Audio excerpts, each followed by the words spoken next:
आणि पहिली बातमी येते आहे दिल्लीमधून।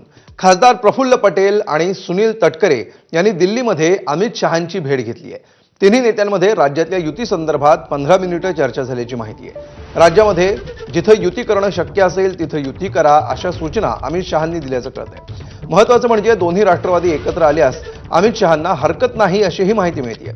युतीबाबत राज्यातील भाजप नेतृत्वासोबत बोलण्याचं देखील आश्वासन शहांनी दिलंय। उद्याच मुख्यमंत्र्यांसोबत राष्ट्रवादीच्या नेत्यांची बैठक पार पडणार असल्याची सूत्रांची माहिती आहे।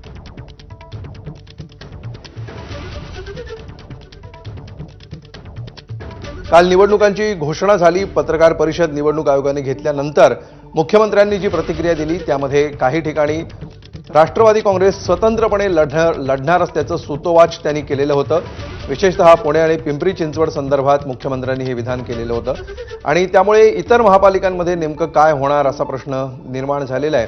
आणि या सगळ्या पार्श्वभूमीवर आज या दोन महत्त्वाच्या नेत्यांनी राष्ट्रवादी काँग्रेसच्या अमित शहा यांची दिल्लीमध्ये जाऊन भेट घेतली। प्रफुल्ल पटेल आणि सुनील तटकरे जे राज्यातला आणि प्रामुख्याने केंद्रातला कारभार पाहणारे नेते समजले जातात, या दोन नेत्यांनी अमित शहांची भेट घेतली आहे आणि त्याच्यामधनं दोन महत्त्वाचे संकेत किंवा दोन महत्त्वाच्या बातम्या ज्याला म्हणता येतील अशा समोर आलेल्या आहेत। एक आहे शक्य तिथे युती करा आणि दुसरं म्हणजे शरद पवारांसोबत युती केली तरी चालणार आहे।